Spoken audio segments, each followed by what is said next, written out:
I've been running through the jungle, I've been crying with the wolves to get to you, to get to you, to get to you.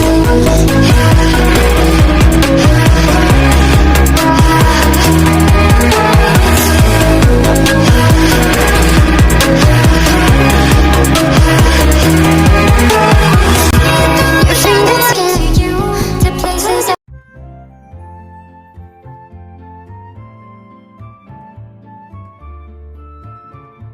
Pertama, kita harus tahu apa itu Distributed Database atau biasa disebut DDB. Adalah konsep menyatukan beberapa basis data secara logis dan mendistribusikannya melalui jaringan komputer. Ini membawa manfaat, tetapi juga menimbulkan tantangan dalam manajemen dan akses data. Selanjutnya, Distributed Database Management merupakan solusi perangkat lunak untuk mengatasi tantangan tersebut. Distributed Database Management tidak hanya mengolah DDB, tetapi juga menyediakan mekanisme akses yang memungkinkan pengguna mengakses data tanpa memperhatikan lokasi fisiknya. Dengan kata lain, Distributed Database Management menciptakan transparansi distribusi, memastikan koordinasi, konsistensi, dan efisiensi di seluruh jaringan, sehingga pengguna dapat berinteraksi dengan data seolah-olah itu adalah dalam satu basis data tunggal, meskipun sebenarnya tersebar di berbagai lokasi. Nah, pada gambar ini, kita memiliki 5 lokasi atau cabang, disebut set 1 hingga set 5, yang masing-masing memiliki database lokalnya tersendiri. Semua ini terhubung melalui jaringan komunikasi, yang memungkinkan adanya pertukaran data. Cara kerjanya, ketika ada permintaan atau perubahan data, informasi tersebut dikirim melalui jaringan komunikasi ke set yang relevan. Setelah menerima permintaan, set tersebut memprosesnya dan mengirimkan respon balik melalui jaringan komunikasi. Dengan koneksi ini, data dapat diakses dan diperbarui secara terdistribusi di berbagai site, menciptakan akses yang transparan dan efisien bagi pengguna. Ini memungkinkan kerjasama antar cabang dan memastikan bahwa informasi tetap konsisten di seluruh sistem, menjadikan manajemen dan akses lebih efektif.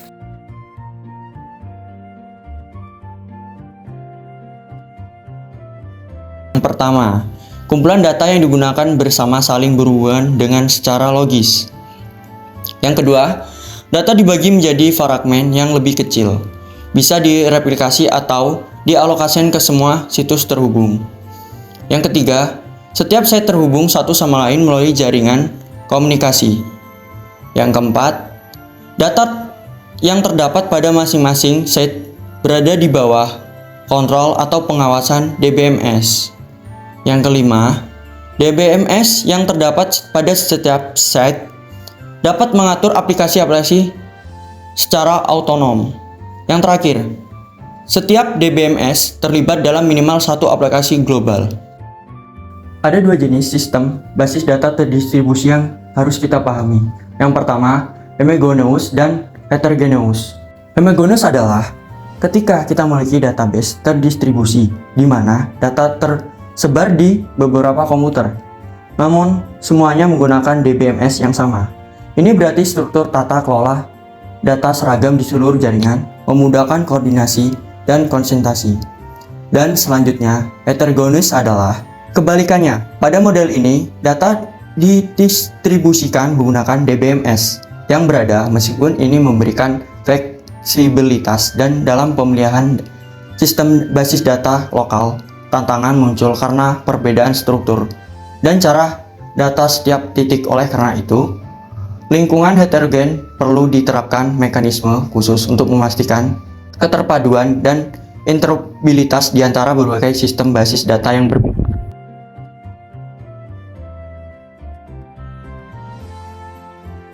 Berikut ini keuntungan dan kekurangannya. Keuntungannya adalah pengguna pada satu set bisa mengakses data pada set lain. Kedua, kendala dan kesediaan sistem tetap berfungsi meskipun ada kendala set. Yang ketiga, kecepatan proses data yang tetap optimal dengan menggunakan data yang telah direplikasikan. Yang keempat, akses data yang lebih cepat. Yang kelima, komunikasi yang lebih baik. Berikut ini yang kekurangannya. Pertama, harga software yang mayoritas mahal. Yang kedua, komplikasi size beroperasi secara paralel sehingga lebih sulit. Yang ketiga, biaya processing tinggi untuk keperluan koordinasi antar size.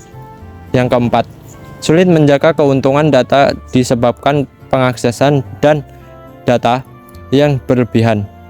Yang keempat, absen standar dan kekurangan alat atau metodologi.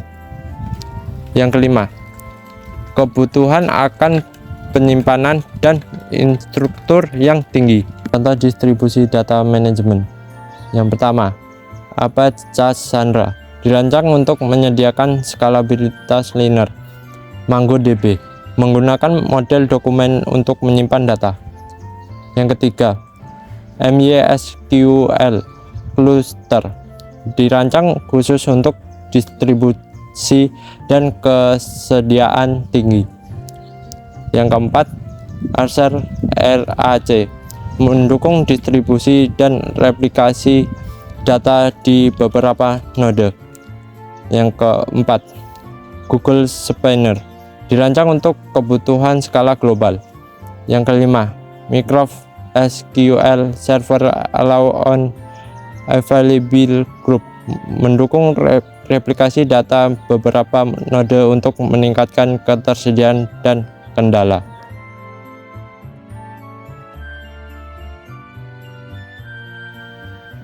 Jadi kesimpulannya di materi ini adalah Distributed Database Management atau DDBMS merupakan perangkat lunak yang mengelola kumpulan basis data yang didistribusikan melalui jaringan komputer. Contohnya Apache Cassandra, MongoDB, dan lain-lain.